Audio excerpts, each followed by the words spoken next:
Talang ito ay rated SPG. Striktong patnubay at gabay ng magulang ang kailangan. Maaaring Nagkaharap na sina Janine at Tonet pero hindi naging maganda ang unang pagkikita nila. Agad na tinanong ni Janine kung katulong ba ito sa bahay.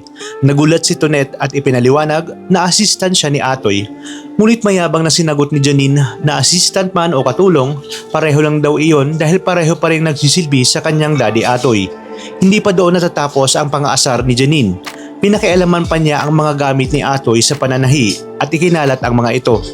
Sinubukan siyang pigilan ni Tonet dahil baka magalit si Atoy at mahirapan itong magtrabaho kapag may nawala.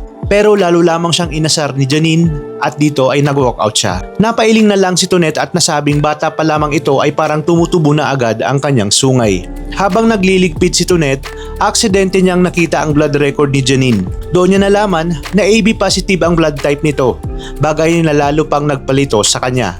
Samantala, ipinagtimpla ni Ibiang ng kape si Atoy at nagustuhan niya naman ito. Dahil dito ay nainggit si Janine at ipinagmayabang na mas masarap daw siyang magtimpla. Nagboluntaryo siyang gumawa ng panibagong kape, ngunit dahil sa kalituhan ay asin ang nailagay sa halip na asukal. Nang matikman iyon ni Atoy ay halos mailuwa niya nga ang sobrang alat na timpla. Nauwi ang lahat sa sermon, ipinaliwanag ni Atoy na mali ang ginawa ni Ibiang kahit prank lamang iyon. Humingi naman agad ng tawad si Ibiang at nangakong hindi na mauulit ang ganoong biro.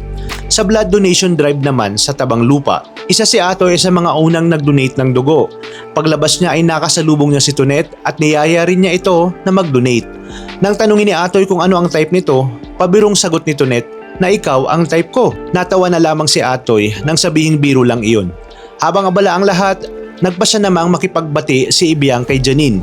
Lumapit siya upang humingi ng tawad at sinabing gusto niya lamang na maging maayos sila para maging masaya na rin ang kanilang tatay Atoy. Ngunit halatang hindi pa rin lumalambot ang puso ni Janine.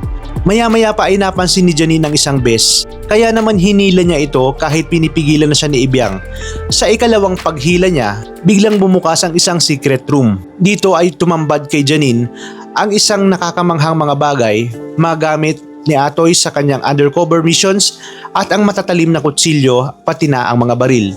Ito na nga ba ang magiging simula ng mas malaking gulong haharapin ng pamilya ni Atoy dahil dito nga ay pagbibintangan ni Janine na si Ibiang ang may kagagawan kung bakit napasok nila itong secret room.